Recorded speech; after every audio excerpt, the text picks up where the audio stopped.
Tiens, salut toi, c'est ma première vidéo sur cette chaîne, je ne te connais pas, tu ne me connais pas, donc je me suis dit qu'on allait parler de moi et de mes Pokémon préférés. Comme ça t'en as rien à faire, mais tu n'as pas le choix. Tu es bloqué avec moi à présent. Vous savez, des Pokémon il y en a plein, plus de 700, et dans le lot il y en a des badass et des mignons. Et le Pokémon en 10ème place est les deux, Charpentier. Et je me souviens avoir bavé dessus quand Pokémon Noir et Blanc était sorti. Je ne sais pas pourquoi je me suis pris direct d'affection, non, d'admiration pour ce Pokémon. Sa petite bouille toute mignonne, le gros bout de bois, les veines apparentes, il est plus sec que l'entrejambe d'une nonne et il a cet air badass trop classe. Et en shiny il est vraiment sympa, de quoi lui donner easy la place dans ce top. Bon après ses évolutions, c'est pas trop ça, entre pustules sur la tête et vieux monsieur que t'aimerais pas du tout croiser, bon Le 9ème Pokémon est Mega Charmina. Alors qu'on se le dise, Medizika et Charmina m'emballent pas plus que ça. Leur design me plaît pas des masses et dans l'aventure ils sont tout juste bons, mais nia. Ouais, c'est tout ce que ça m'évoque, un simple nia. Mais quand les méga évolutions ont été annoncées, on a eu le droit à cette merveille. Ses vêtements sont devenus tellement classe, son couvre-chef, putain, si je pouvais me marier avec un vêtement, ça serait celui-là. Plus les bandes de tissu qui sont à côté d'elle, t'as vraiment l'impression que Mega Charmina va te défoncer. Tellement te défoncer que même les atomes qui composent ton corps vont avoir des bleus. Vous pouvez remarquer que depuis le début du top, je ne parle pas des types ou des attaques des Pokémon, c'est tout à fait normal. Pour moi, seul le physique des Pokémon compte pour mon appréciation. Le numéro 8 est Mistobwe. On arrive sur un Pokémon que j'apprécie beaucoup, tellement que je m'en suis fait un OC. Oui, j'ai juste changé les couleurs, oui. Pour ce Pokémon, ça va être rapide, comme mon coup de cœur pour lui dès que je l'ai vu dans l'animé. Il a ce petit quelque chose qui me fait kiffer chez lui. Face, classe. Nageoire sur les bras, super classe. Double queue qui fait tourner hyper vite pour nager rapidement. Prends mes Pokédollars et donne-moi ce Pokémon. Non mais sérieux, tout est bien dans ce Pokémon. Tu pars, démon, tu n'appartiens pas à ce monde.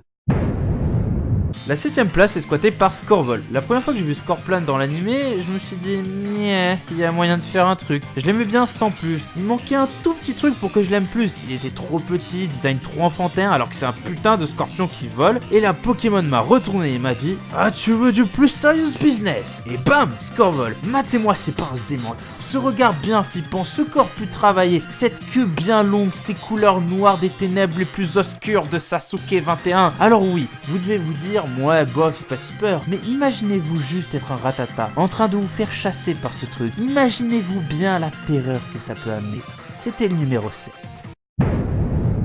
Bon, on va revenir dans un registre plus mignon avec la 6ème place de mes Pokémon préférés avec Wistikram. C'est le premier Pokémon que j'ai pris lors de mon aventure dans Sinnoh. Bon, là j'ai pas vraiment grand chose à dire, juste que c'est mignon, mignon, mignon, mignon, très cool, badass. Et voilà pourquoi c'est Wistikram en 6ème place.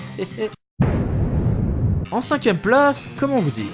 Quand j'ai vu Onix, j'étais en mode oh. Quand j'ai vu Steelix, j'étais en mode wow. Et quand j'ai vu Mega Steelix, pas d'extrait cette fois, j'ai juste repeint tous les murs de ma chambre d'un liquide blanc que je ne nommerai pas. Déjà que Steelix a cette taille plutôt imposante, Game Freak a décidé d'y aller à fond en le rendant encore plus grand et massif. Le cristal qu'il a dans le corps est magnifique. Les cristaux qui tournent autour de lui, j'ai limite l'impression que c'est un légendaire. C'est simple, tu vois Mega Steelix te foncer dessus, tu cours pour ta vie parce que même le bout de sa queue pourrait t'écraser. J'adore.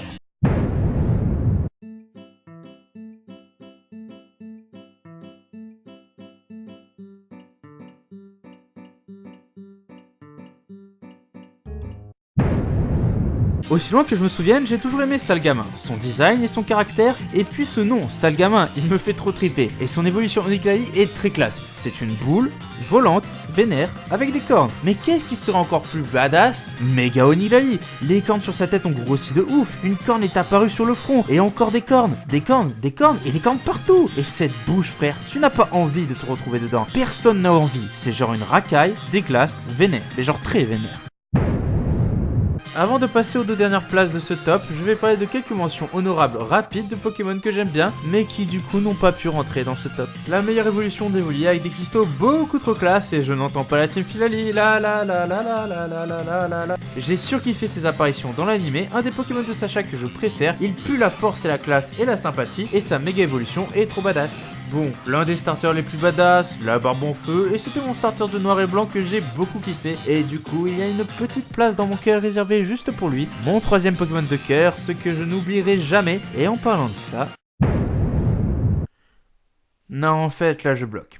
Je peux pas départager ces Pokémon. Laissez-moi vous raconter une petite histoire. Il y a déjà un moment, la femme de mon tonton devait se débarrasser de quelques jeux Game Boy. Et tiens, j'avais une Game Boy. Et dans ces jeux, il y avait des jeux Pokémon. Et dans ceux-là, le premier jeu que j'ai choisi, c'est Pokémon Ruby. Tout content, je lance le jeu et je choisis comme Pokémon Arco. Je le trouvais plus classe par rapport aux deux autres et puis voilà, je le faisais en priorité et vu que j'étais petit, je me suis mine de rien très attaché à lui. C'était le premier Pokémon que j'ai fait monter jusqu'au level 100 et normalement il serait à la première place si à un moment dans ce même jeu Pokémon Ruby je ne m'étais pas baladé sur le sentier Signorock en y rencontrant un Spoink. Ça avait l'air de rien un petit Spoink, mais il m'amusait bien et puis son design et le fait qu'il soit un type psy, ça aurait été mon premier type psy. Et au final je l'ai fait évoluer en Groré et lui aussi je me suis énormément pris d'affection pour lui. Ça a été le deuxième Pokémon que j'ai monté level 100. C'est simple, quand mon Junko ne pouvait pas se battre, j'envoyais toujours Groré. Il avait rebond, ce qui me permettait de ne pas taper qu'avec des attaques psy. C'était tellement kiffant et son design, je le trouvais et le trouve toujours trop cool. Même si globalement, ça reste un cochon psy, on va pas se le cacher. Mais du coup, voilà, je peux pas me départager la place entre ces deux-là, c'est impossible. Donc mon Pokémon préféré,